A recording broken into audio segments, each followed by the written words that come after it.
For our second lecture, let's continue talking about the signals. Okay, last week we just talked about some basic concept of signals and we didn't finish that. So this time, let's just continue. We need to learn what unit step and also unit impulse signals are. So we also have the discrete time case and also continuous time case. First, for the discrete time case, what is the unit step and what is the unit impulse? We will use this a lot in the rest of our course. Okay, so first let's define the unit step function in discrete time case. What is the unit step function or the signal? When n is greater than or equal to 0, then I have a value. That value is 1. Otherwise, it is 0. So if we plot this signal, you can see that this signal looks like, here we have the n-axis, okay, and this is 0. Before 0, that's 0. Let's see what kind of maybe this. Okay, before 0, that's 0. But when n is greater than or equal to 0, I have value, and that value is 1. Okay, this is the unit step function in discrete time case. And then what is the unit impulse? For the impulse, I only have value when n equals 0. Otherwise, the value is 0. So the unit impulse looks like, here is 0.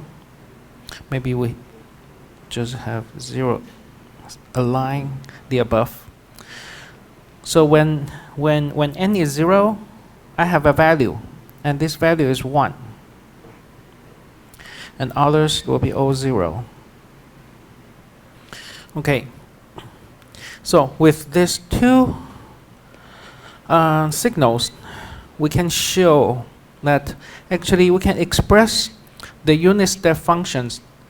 We can express unit step function by the combination of the unit impulse signals. Okay, why we can why we can express the unit step function using the linear combination of the unit impulse signals. What is the signal? The unit impulse signals shift by k. If I shift by k, what does that mean? According to the definition of the unit impulse, I only have value at 0, but if I shift by k, then I only have a value 1 at where? When n equals k. So this is the, we can say, the timeline. And here, this is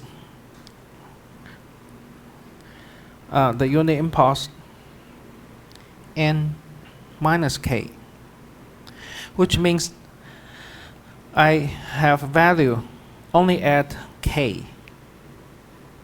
Others are all zeros. So here is k.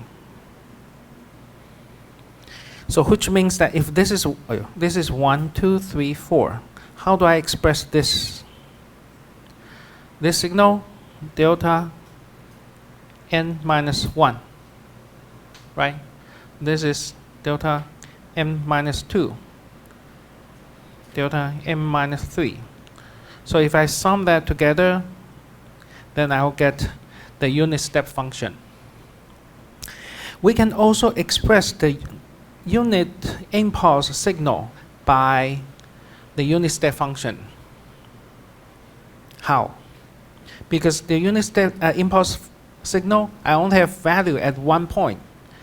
Okay, so we can think of the unit step function this, and I shift by 1. If I shift by 1, I'll get here, right? because here we still have to infinity. So once these two once the subtraction of these two signals have, then we'll get the unit impulse signal, right? So the un minus u, the unit step function shift to the shift 1 to the right. Okay, we can also draw it. This is n and 0. Okay, so the unit step function is here. If I shift by 1,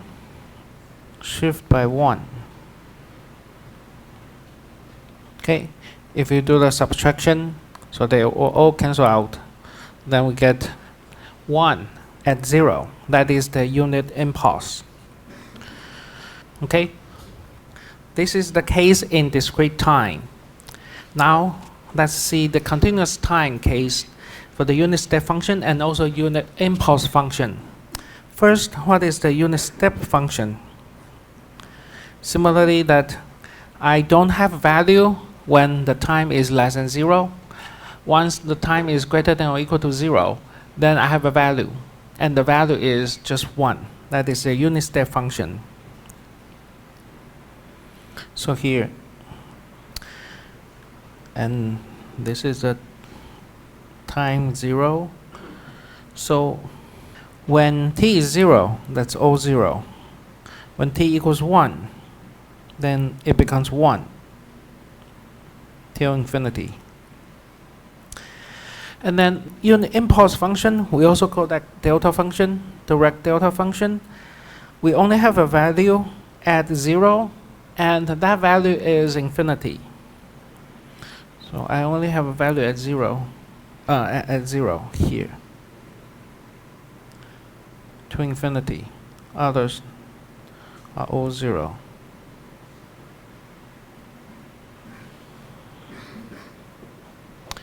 Okay, here's a note for the continuous time case.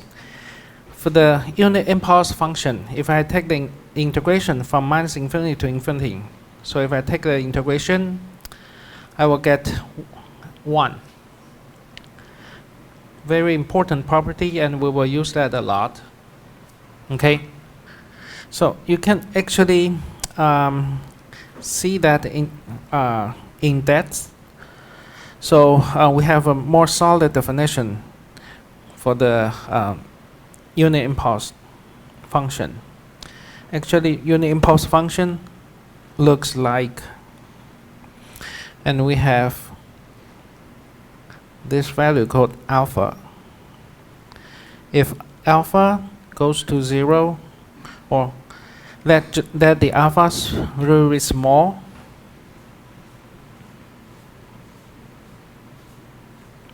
then we will get our theoretical unit impulse function. Because if alpha becomes small and smaller, then the signal looks like, okay, this is smaller. And once it's really smaller, then it's kind of like a spike. Okay, I only have a value at 0.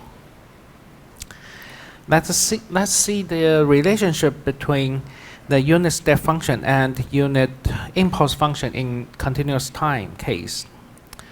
We can actually express the unit step function by integrating the unit impulse function from minus infinity to t delta function.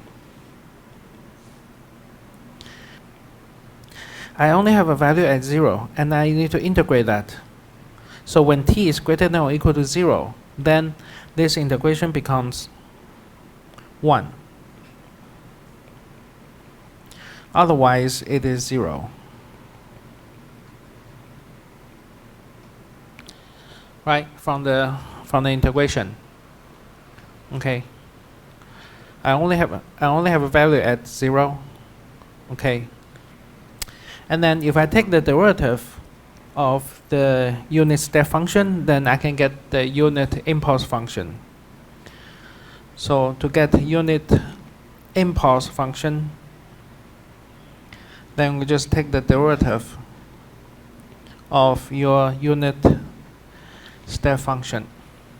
All right, any questions for this? Why do we need to learn unit step and also unit impulse functions? Here, we can take a look. How do we use the unit step function and unit impulse? Okay, for the unit step function, we can limit the signal to a region, because sometimes you get a continuous signal or even discrete, but it's too long, and I want to trim it. I want to cut the signal. So we can use the unit step function. How do we use the unit step function? Okay, so here I have a signal. I only have value between 3 and 7. So in this case, we can also write it down as a unit step function. Okay, so here we can rewrite this signal as alpha to the n, and then the unit step function should be u n minus 3, right? This means I only have values here. Okay, so this is the value from 3 to 7. It's like a rectangular pulse. Okay, so how do we describe this rectangular pulse? I shift the unit step function by 3 to the right and subtract how much? Yes, here we should have 8. Okay, why? You can draw that. I still have values at 7. So suppose, okay, so n minus 3 and n minus 8. What is n minus 3? This is 3. And then here is also 3, 4, 5, 6, 7, 8, 9. 4, 5, 6, 7, 8, 9. Okay, I want value. Well, that means this is a unit step function. Here, 4, 5, 6, 7, 8, 9. I have values from 3 to 7, right? So the next unit step function, I should shift.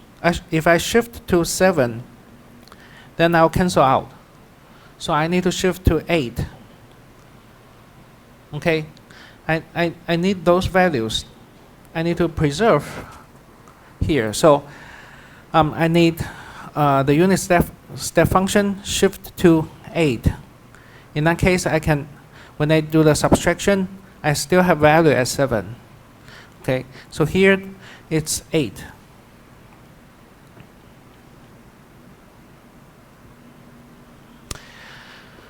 And we use the unit impulse function in sampling theory. Okay, we will learn that at the second half of this semester. And how do we do this? We can talk about that quickly here. So if I have a signal times the delta function, the unit impulse function, what does that mean? So suppose I have a signal, the discrete time signal, say like this. Okay, if I times the delta function, here the delta function go. So x, this signal times delta function.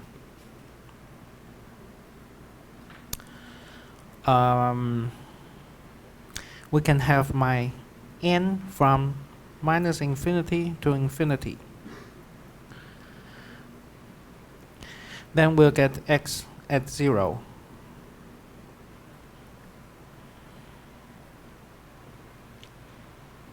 Okay, I only have a value at 0.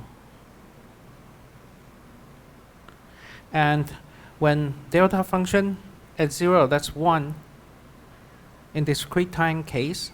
So 1 times that value, so this value is this value is x0, right? Here is x1, x2. So when they times together, I only have a value at 0. How do I get x2, for example? With my original signal and also the delta function, the unit impulse, how can I retrieve x2? I still have this signal, but I want to retrieve the value at 2 and at n equals 2. Then I can times the impulse, the unit impulse function. Here, suppose at k value, then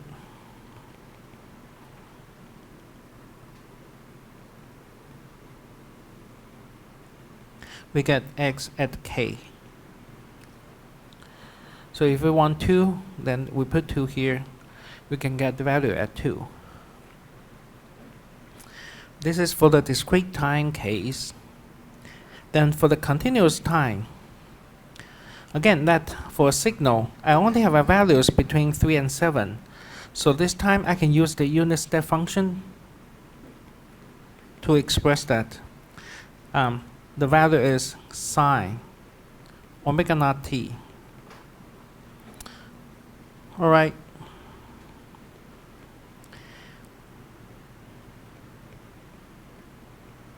How much should I put here?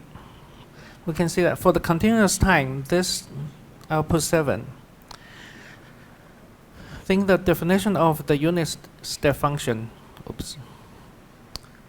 If I shift by 3, that's 3. Right, I have a value. If I shift to 7, here I have 7. And then if I subtract, then I can preserve those values from 3 to 7. Okay, but the discrete time a little bit different. We still want the value at 7, and so you cannot just shift by 7.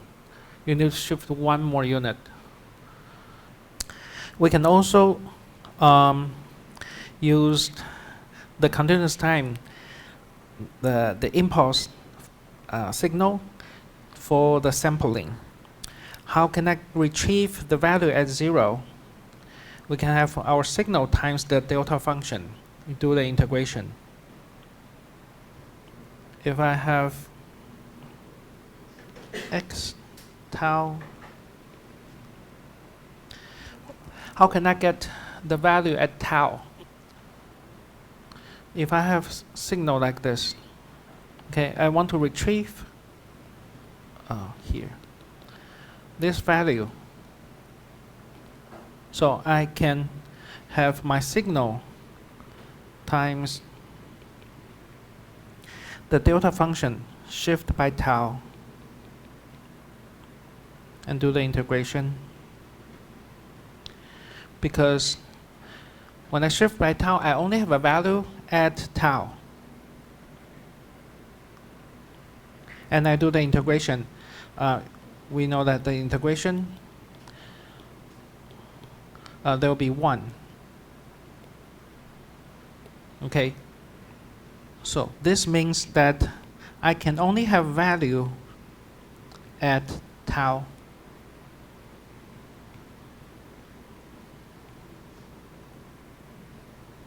Delta t minus tau dt. They are the same because I only have a values at tau. Others will be 0 if I have the signal times the impulse function. Okay. And since this is not related to t, I kind of like a constant. I can take that out of the integral. So x tau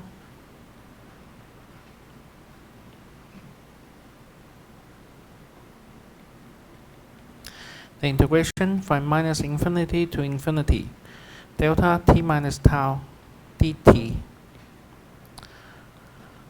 What is the value of this integration? If you integrate the the unit impulse function, then this is 1. No matter how they shift, okay, they'll be always 1. Then you'll get x tau. Okay, that's enough for the signals. Now let's talk about the system more. Okay. So again, what is a system? Even though we just briefly mentioned about the system, but here we have a more concrete definition. The system is a device. It can take the input signal and then transform into an output signal. I have a system here. I receive the input signal and I do something kind of like a black box. Then I'll get output. I'll produce an output. So no matter it is a continuous time signal or a discrete time signal, I send the input to the system. All right. I have a system. So the input could be the continuous time signal or discrete time signal. Then I send this to the system. In the end, I get the output. It's either continuous time or discrete time.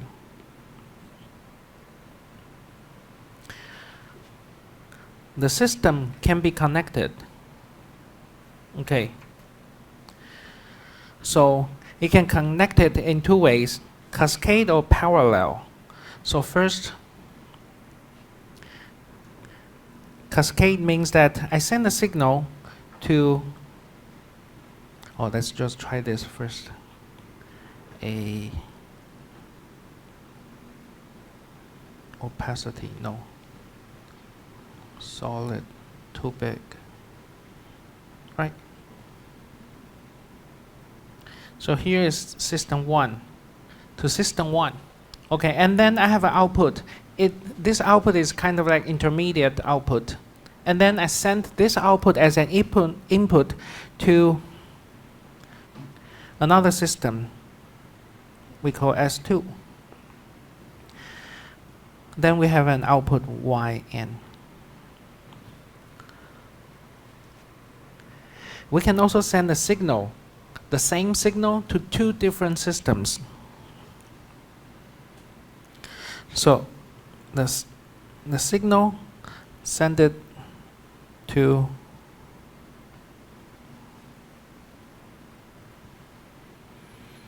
two different systems.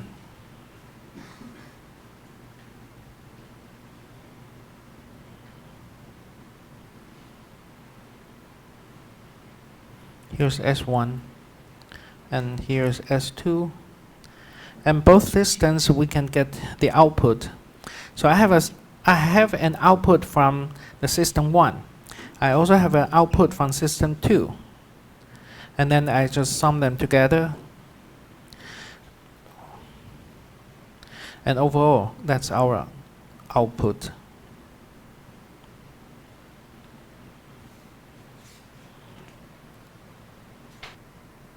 Now let's have an example.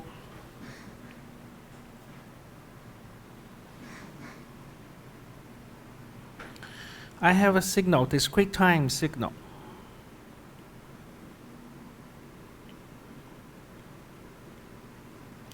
This discrete time signal, I send it to system 1.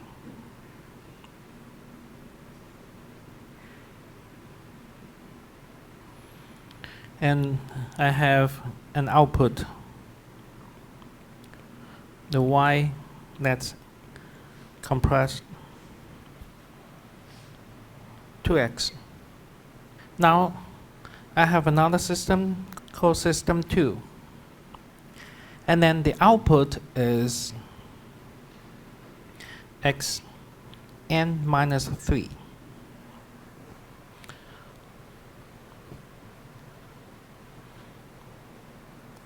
So our goal is that I will send the signal to the system 1 first, then cascade or connect another signal, another system S2. And then I switch these two systems. Let's see the results. My signal, first I send it to system 1.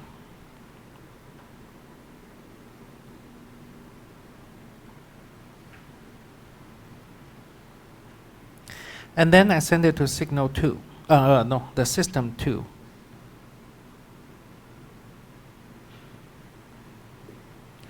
And here will be our final output. What is the output here?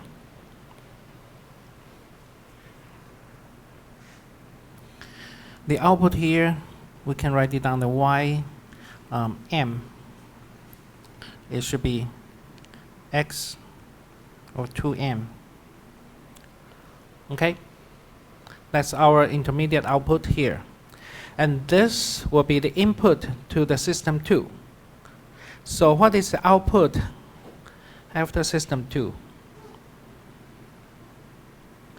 We could have yn as our output. This output, I would say this should be the system 1. Okay. This output should be this input shift by 3, right? So it should be y1, but I shift by 3.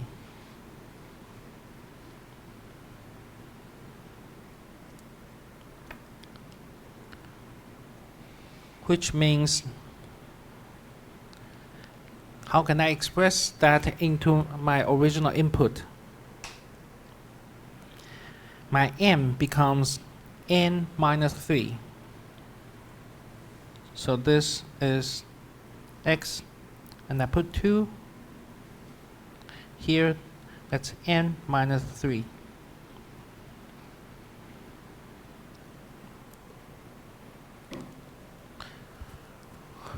This means that this is my input.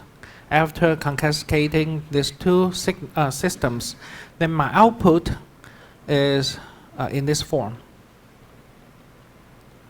If I switch these two systems, I send the signal to the system 2 first, and then followed by the system 1. Let's see. Can you predict will my output the same or different? By your intuition, I should say, if I send the signal to system 2 first, and then send it to system 1.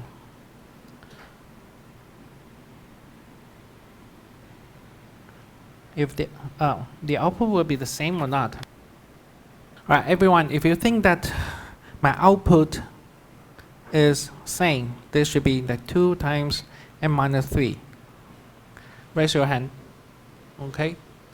If you think that the answer is not this, I will get another output. Raise your hand. Why do you think that we'll get another output? Why do you think that we should have a same output, or we should have a different output? Right? I just switched these two systems. I only switched these two. If you think that we have a different answer, different output, what is that output? Okay, can you tell me that? What is the output here? You can use the same procedure to do that. Okay, so sending to the system 2, the output, what is the output? Here the output is x n m minus 3, right? Now, this signal is an input sending to the system 1. My output is y2, okay, and what is here? What's the inside? The output should be, yeah, 2m, right? No, now it's n, so here I should have 2n, right? This is system 1. My input will be my input is here, and then I'll get my output. So this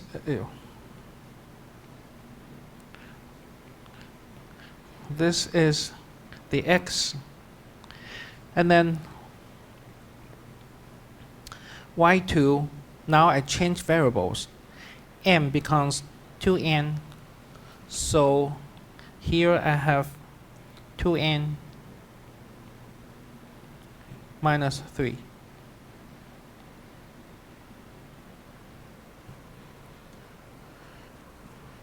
All right? You can debug. Did I write something wrong?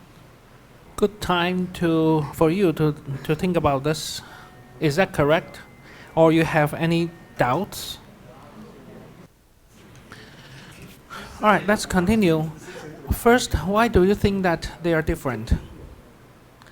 Any reason that they are different? Which means that I compress the signal and then delay. Then I delay, then I compress. The answer shouldn't be the same. Why I switch that two systems, but they have a different answer? Let me see. We will see that in 30 minutes. Okay. All right. So now we can also think systems just like map the signal to another signal.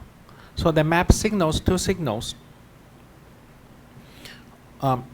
Because I can have an input as our signal, and then go to this system.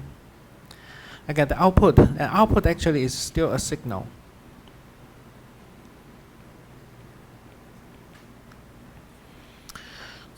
Okay. For the systems, we have some good properties that you should know. Okay, 6 properties. Let's just take a look. First, the memoryless property. Let's see the definition. The first definition, we say that the system is memoryless. If I have a T0 in real line, then the output at T0, this is your output, depends only on the input at T0. Easier way, that means a system is memoryless if and only if the output depends only on present values of x. Not the future, not the past, only the present, the current values. Okay, which means that if I have a signal that's equal to xt, they are the same even though we have a bar. Okay, at t minus t0, they are the same, then their output should be the same. Okay, so memoryless, the output value depends on the current value of x. Okay, so first let's check, is this system memoryless or not?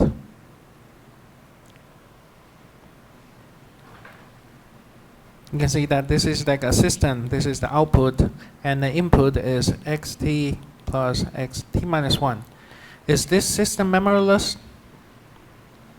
No? Why? We need to check, right? How do we check that? The output only depends on the current input.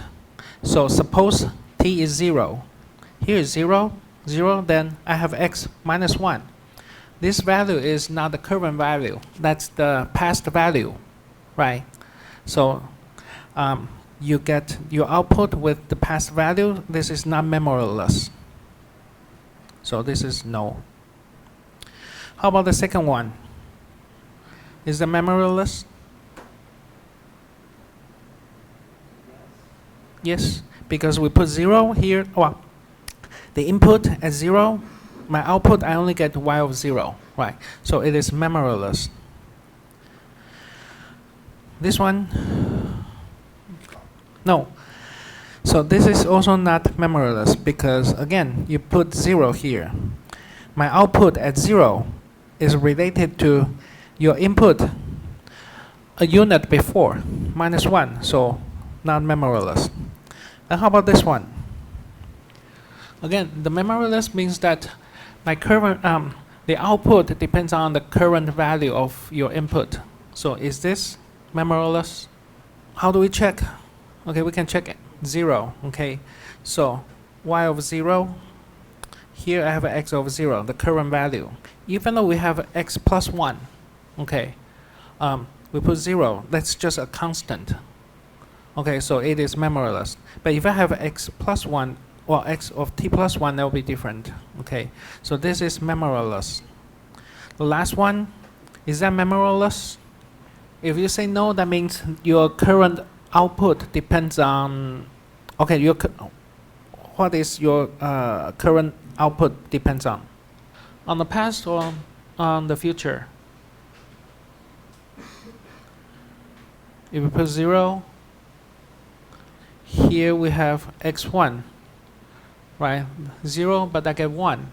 That's the future, so no.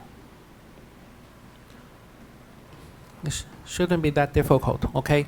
Remember that the current output depends only on the current input. Invertibility. We say that the system is invertible if and only if I have different outputs, I can get the different input, I can get different outputs. For example, if I have an input x1 and I go to the system,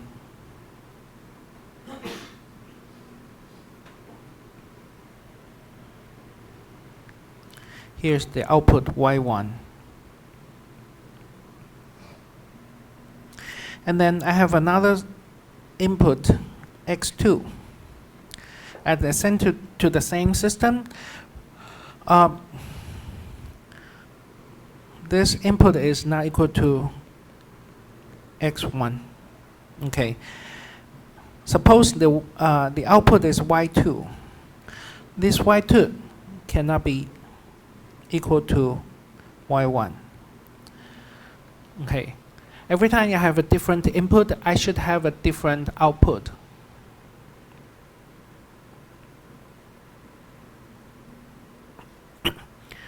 That also implies that all invertible system S will have a corresponding inverse system because different input may get different output. So once I have this output, I can trace back to know what input is. So if I have input xt, well, then I send it to the system. I have the output. And since this system is invertible, so I can also apply another system, that's the inverse system. So I send this output to the system, the output as an input to this invertible system, the inverse system. Then I will get, I should expect to get xt. Right, let's see an example. Y equals 2x plus 3.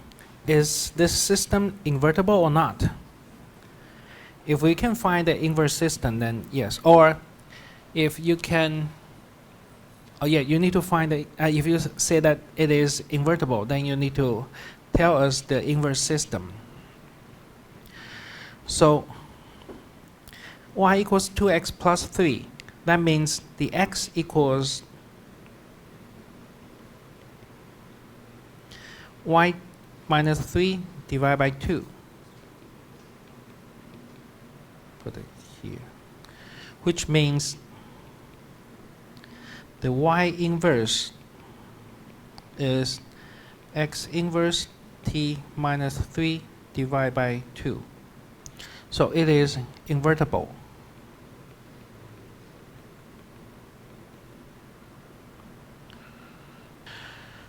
The next example, y equals x squared. Intuitively, is that invertible or not? If you think it is not invertible, then you need to give us the converse example. So y equals x squared. That means if I send x, say t, then my output is t squared, right? But another signal is minus t. I will also get the output t squared. So different inputs may get the same output. Then it is not invertible, because how do I track back? If I receive, oh, it's t squared, I cannot predict, I cannot say that the input is t or minus t. It could be either of them. So it is not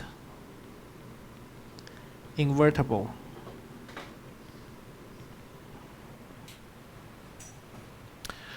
All right. Next one, causality. We say that the system is causal if and only if the output at given time, at any given time, depends on the input in present and also the past, not future. Just the output depends on the current value and also the past value of your input. Then we say causality. We say that the system is causal. So we just learned that the memoryless, a system is memoryless if the output only depends on the current input. They also satisfy this definition. So if the a system is memoryless, also means that the system is causal.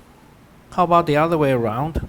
If the system is causal, does that also mean the system is memoryless?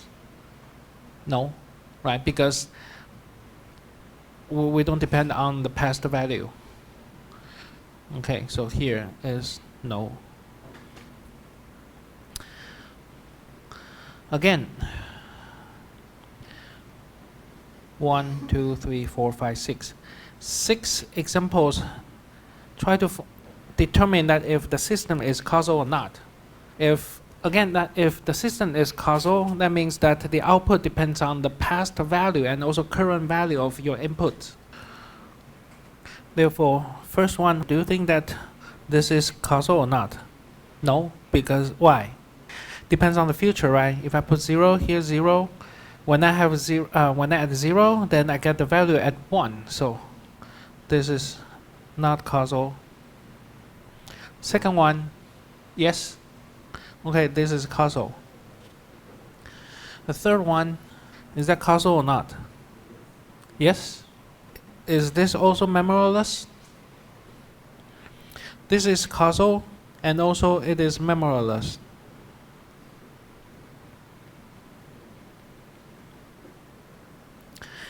Y equals 2. Yes, it's causal. Well, if I have an integration, is that causal or not? The next one, is that causal or not? No? We have an integration, right? But it's from t to infinity. So we have values in the future. Okay. All right. Next, for stability, we say that the system is stable if we can have a bounded input yield the bounded outputs. So if I can find, if there exists an epsilon that the input is bounded, this means input is bounded. Okay, this expression. Then I can also find the M that output is bounded. Bounded means that the magnitude is less than a certain value. Okay.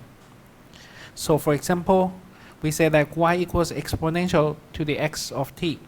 Then it is stable, which means that I can find the epsilon and also m. Okay, let's try to find this too. We say that x, the magnitude of the signal x is less than an epsilon. Okay. Then the output, what is the output? The magnitude of output is e to the xt here. This should be less than e to the epsilon. Right? Then what is this? We can take m. This is just a number m. Okay, so we can take m is e to the epsilon. So the y is bounded. Okay. The next, if my output is t times the input, it is unstable because we couldn't find the m. Okay, we will get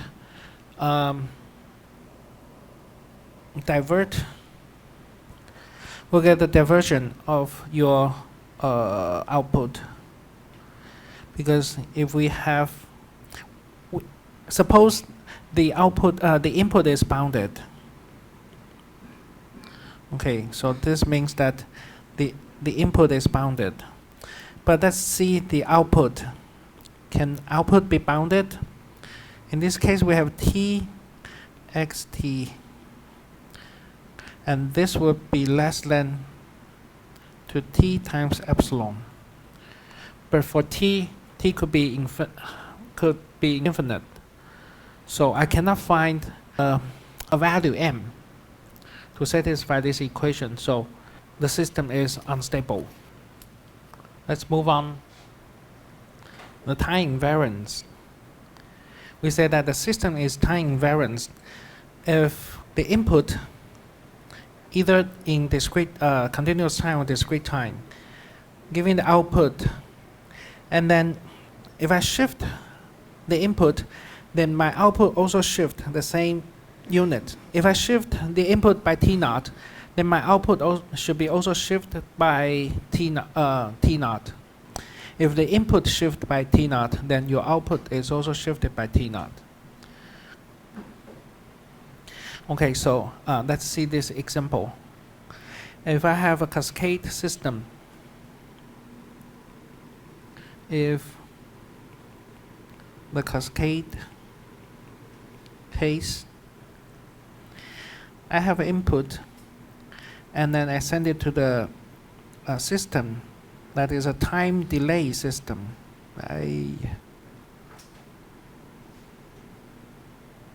Here's a time delay.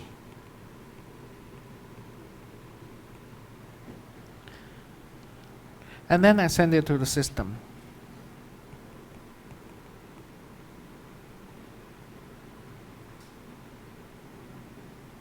Okay, this is the output Z1. Then this yield to the same output.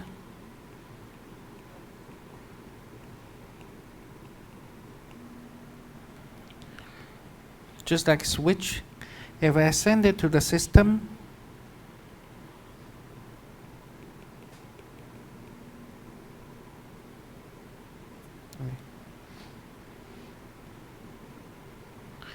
and then to the time delay.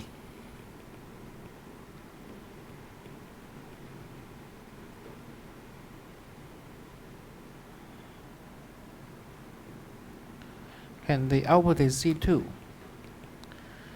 Then the Z1 should be equal to Z2. Then the system is time invariant.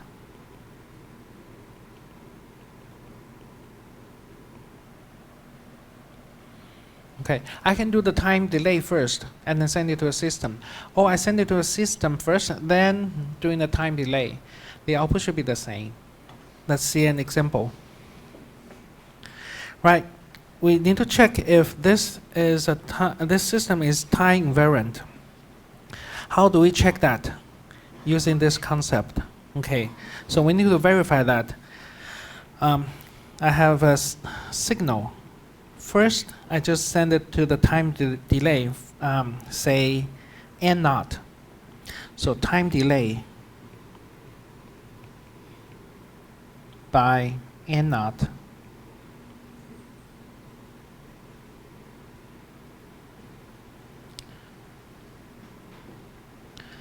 If I send it to the time system that is the time delay by n0, my output here is say Gn, that should be x m minus n0. Then I send it to the system. So what is the system here? Okay, it's kind of like a shift, also at a time delay. So now this system, the output is, suppose it's Zn. The Zn is G of m minus 1, because that is the system. Okay? And what is G m minus 1? So this m becomes m minus 1. So this m becomes m minus 1. This is x. Now m becomes m minus 1 minus n naught.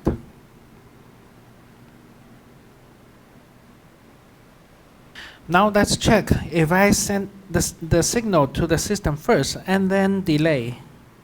So x, I send it to the system.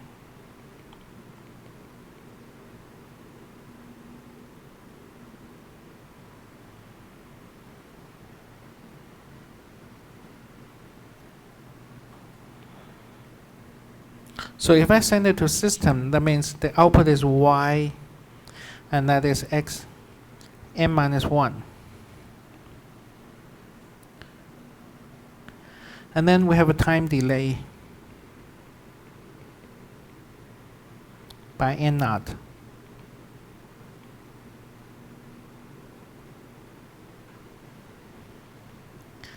Then what is the output? The output, if you don't know how to write here, we know this is a time delay. So time delay means that this is the output. So my input have a time delay, m minus n naught.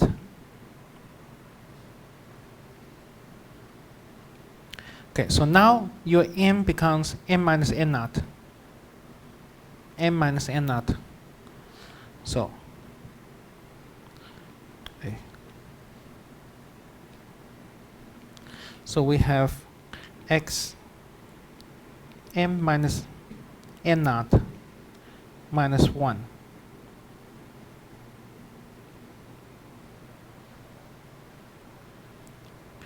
They are the same, so the system is time invariant.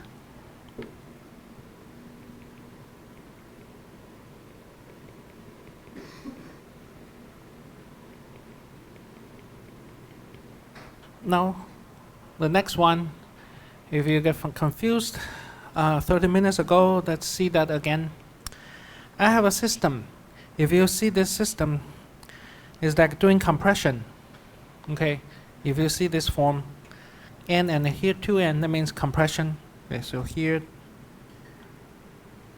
compression.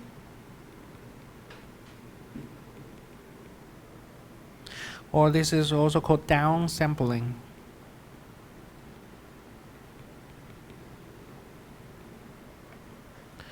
Let's check if this system is time invariant or not.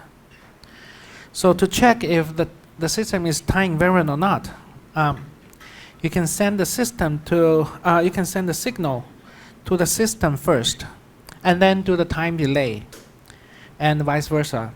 So let's see, if I send the signal to the system first, what happens? This, my output is x2n. Then let's do the time delay. So suppose we do time delay by also n naught. If I do the time delay by n naught, what happens here? This is our output. So the output z is the input but doing time delay. So y n minus n naught. Now you can see that this n is n minus n naught. This whole n. So that is the x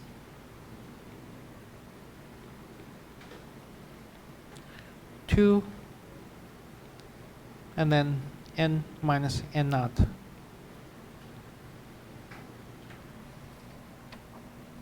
Now the other way around, let's do the time delay first. So if I do the time delay first, here's the time delay.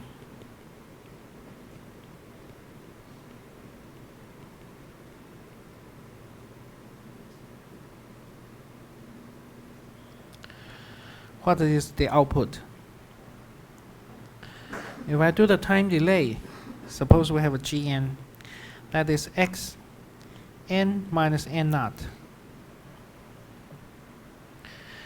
Then I send it to the system.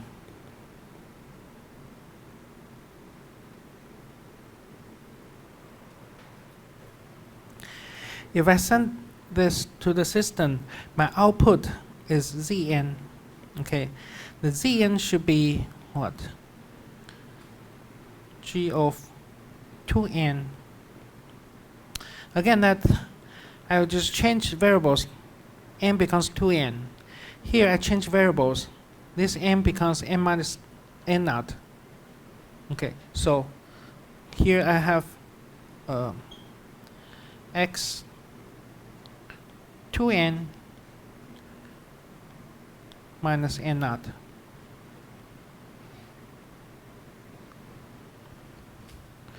And you can see that the outputs are different. So this system is not time invariant.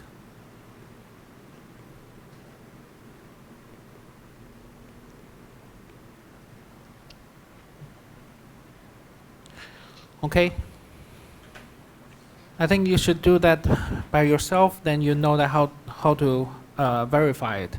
So next example, 5 minutes. Okay, check if this system time invariant or not, followed by the same procedure. Okay, so if I do the time delay first, suppose here we have a g of t. So time delay means that x of t minus t naught. Then going to the system, y equals x squared. So if you don't know how to write the answer with respect to in terms of x first, well, we can think of this as a function gt. So this is equal to, the output is g squared. G squared means x squared, t minus t naught.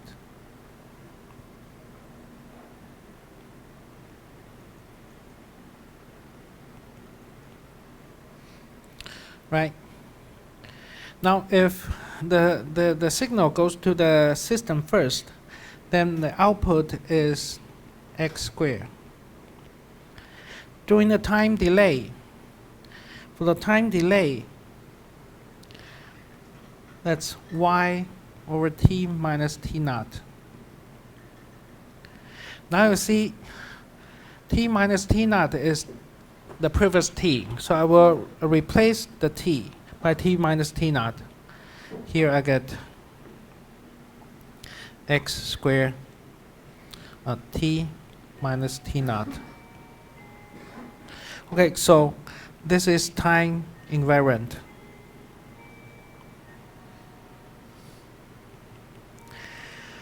If we have the system t times x, then you can verify that it is time varying, not time invariant. Right? Okay. So next time, if I give you a system, then you should know how to verify this system as time invariant or not. Okay. Let's take a break. Next, let's talk about the linearity. Okay. We say that the system is linear or not. Well, the system is linear for discrete time or continuous time. Okay. How can we say that the system is linear? First definition. If and only if I have a constant a, b that's a complex number for the input x1 and x2 or discrete time x1 and x2, they will yield the output y1 and y2 respectively. So if I have an input x1, I will get the output y1. The input x2, I will get the output y2. Then I have another input called x3. That's the linear combination of your input x1 and x2. Then your output should be also the linear combination of y1 and y2. In other words, we say that if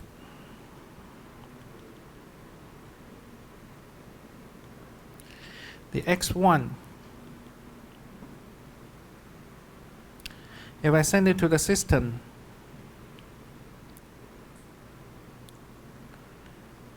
I get y1.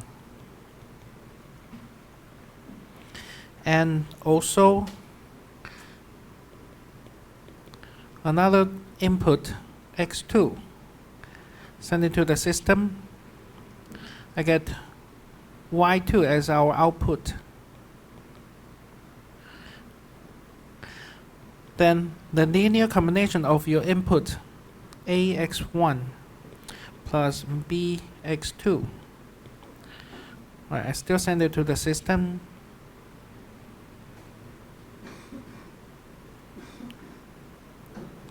Then what is my output? Also linear combination of your output y1 and y2.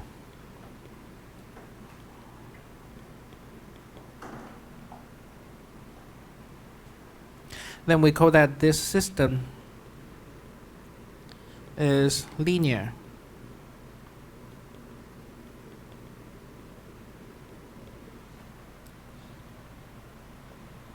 Okay, let's see this example. I want to check if this system is linear or not. Then we can that x1 and x2 as our input signals. So first, can that the x1 and x2 be input signals.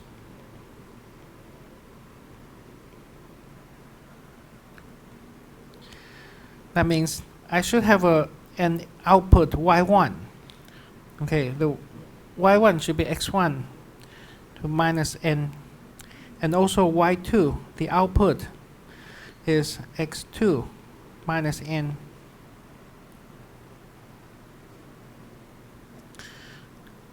Now we have another input x3.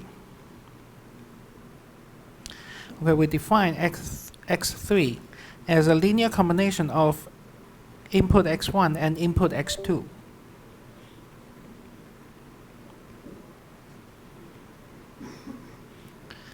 Okay, and also those two numbers, A, B, are complex number.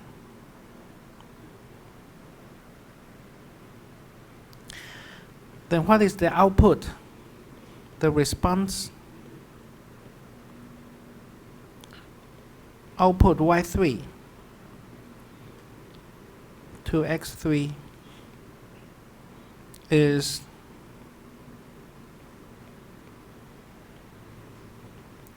A x1 minus n plus B x2 minus n. This is actually your input of x3. And this output is also a linear combination of your output y1 and y2.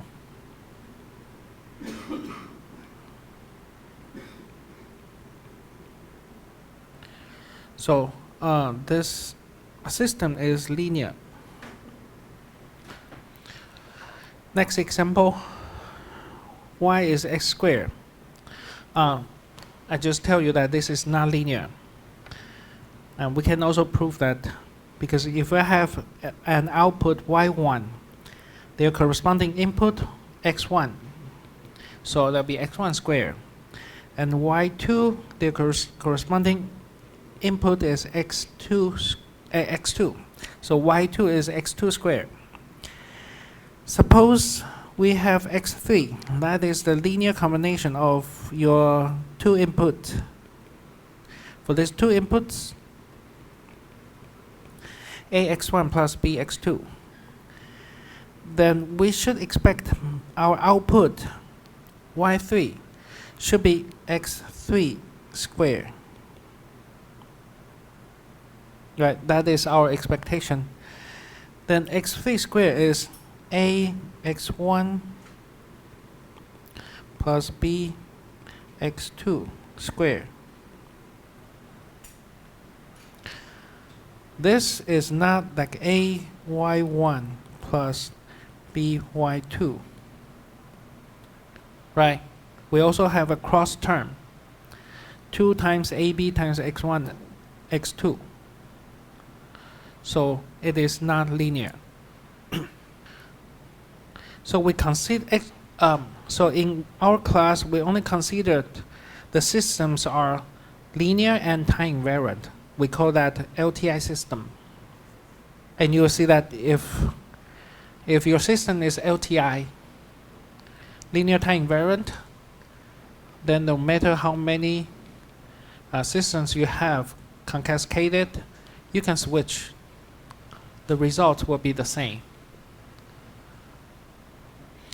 And also that explain that why they have a different value here, because this system is not linear time invariant. So when I switch, you get different result. Okay. Let's just address on the linearity more, and then finally today we can talk about the convolution. Right, first let's see the generalized linearity.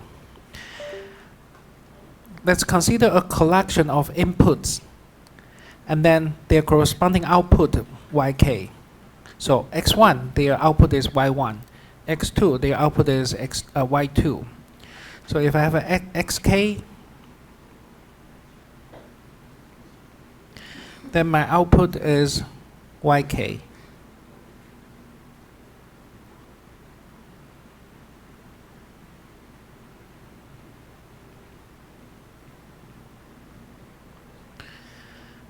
Then we say that the system is linear. I didn't notice that here it should be if and only if.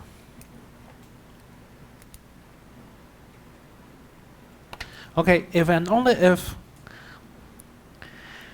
I have a linear combination of my input ak, xk, n. So k is from minus infinity to infinity. Then I send it to the system S. Then my output is also the linear combination of individual output AK, YK, and K is from -infinity to infinity. And for the linear time invariant system, the output is just the output is the they do the convolution of the input and the system. Okay, I would say it's quite convenient. Okay, just do the convolution and you'll get your output. This means the Y is X convolve your H. And what is this H? Just kind of like a review your automatic control class. The H is called the impulse response. Okay, impulse response.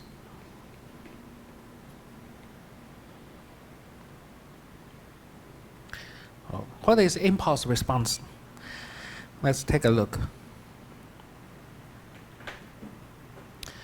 The impulse response is that, here's the definition.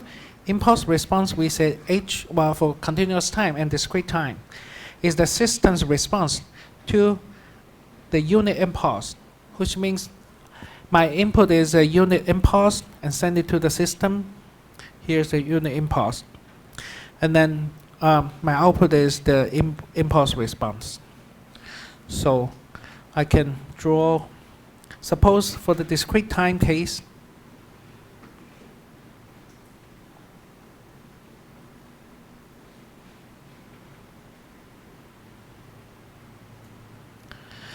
if I send the input as impulse, the unit impulse, then my output is called impulse response. Similarly, for the continuous time case, the input is impulse, and then output and the output is H of t.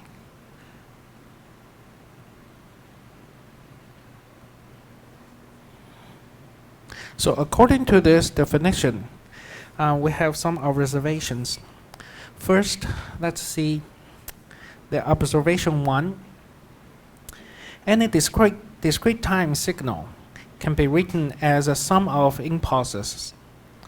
And we just learned that in the beginning of today's lesson, right? Because if I shift, well, the impulse is that I only have a value at that point. If I shift back k, I only have value 1 at k. Then at times the signal, then I can retrieve that value. But if I do the summation, the combination, then I can get my signal. So if I have the signal, this is the signal,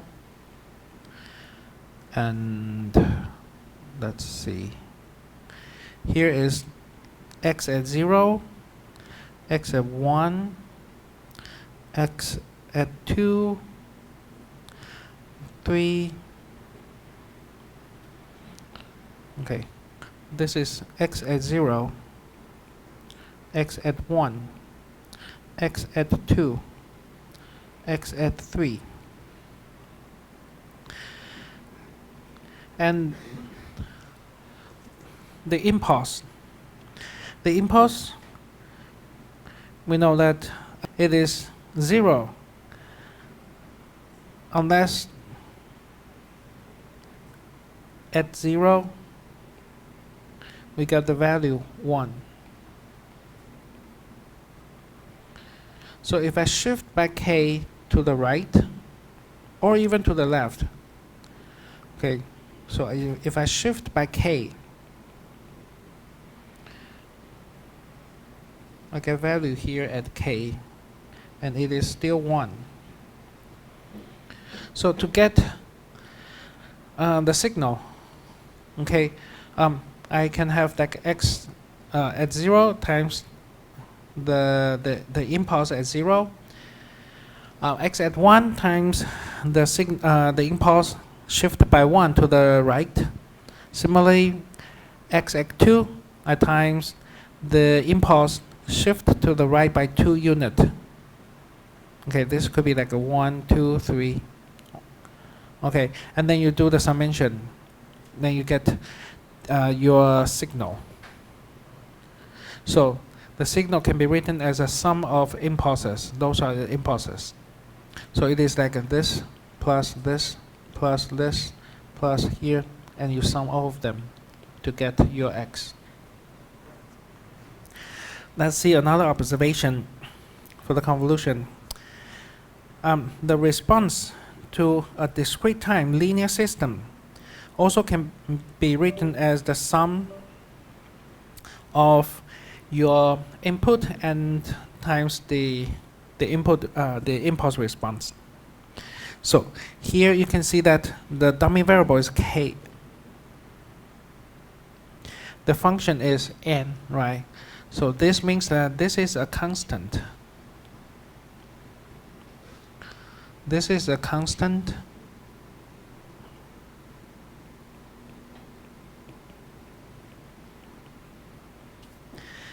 And the hk, this is the system response.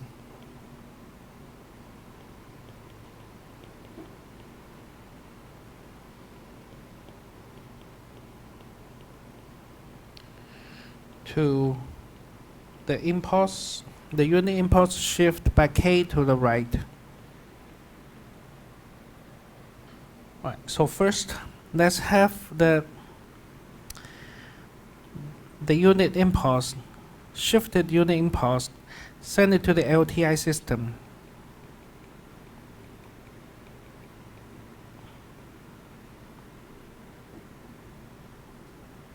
What do we have? What is the output? If I send the unit impulse to the system, I'll get the impulse response. But if I shift, kind of like a time delay, what do we have? If I have time delay, then my output, I will also get time delay.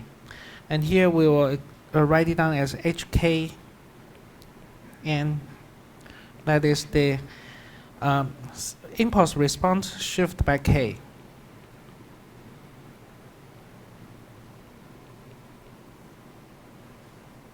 So by linearity,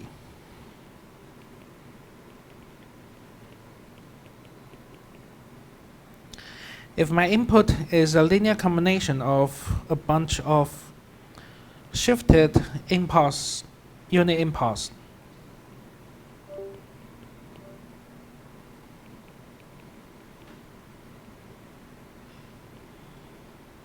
and then I send it to the LTI system,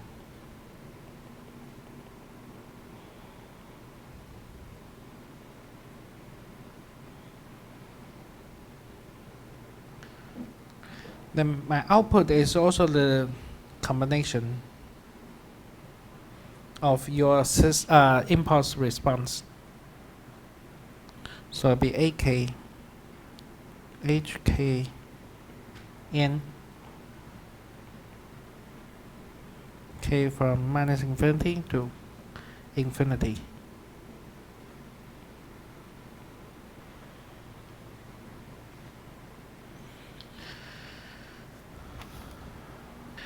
Alright, so since we can write our output in this form, we can also simplify it. Okay. So the response, the next observation, the response of an LTI discrete time system also can be written as an even simpler form, because we just replace hk of n to h n minus k. And in this expression, that is x convolve or convolve h. Again, hn is the impulse response, which means that h of n minus k, that's a shifted version. So h of n minus k is a shifted version of your impulse response h. So we just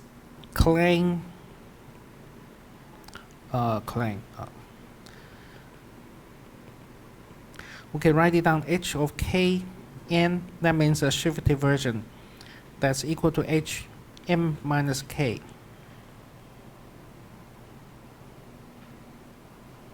Then let's have a definition of the convolution sum. The convolution sum is an operation on two signals.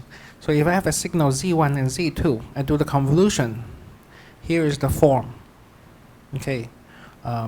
Today we don't have. I think today we don't have time to do that. We will look in depth in next week about this equation. But first, let's see an example. If an LTI system response to the delta function, the unit impulse function, is h, and this h is the unit step function, let's compute the system's response. All right, what does that mean? So here I have an input. So this means that I have an input x. Okay, I send it to the LTI system.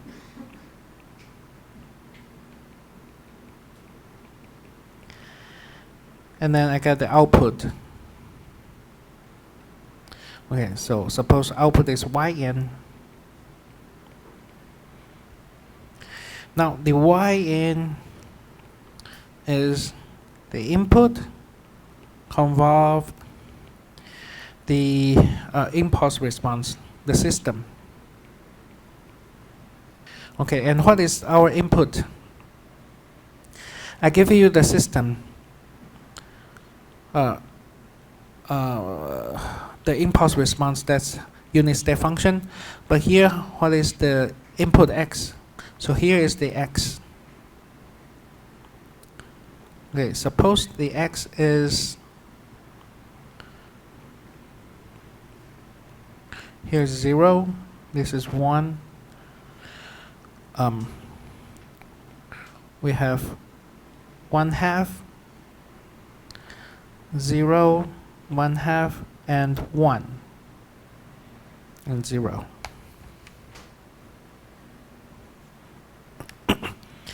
Today we just follow the formula.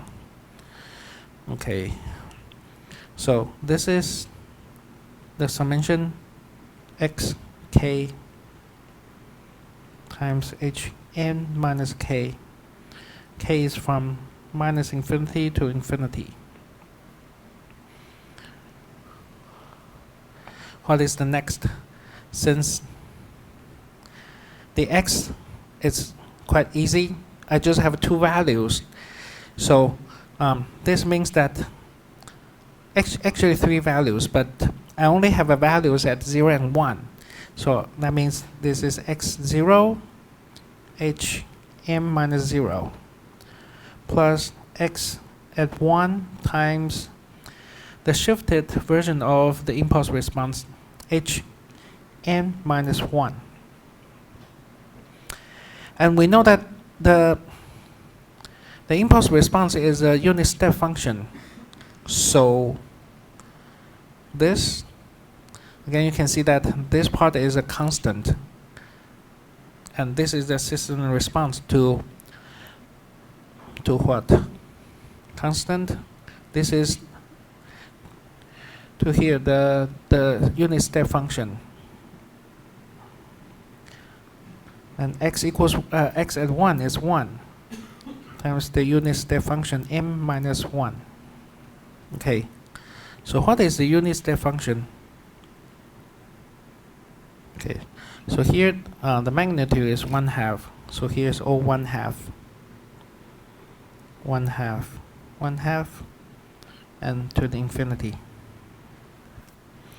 Plus the unit step function shift by 1. I have, if you shift by 1, so here's 1. And then the magnitude is 1. So this should be the 1.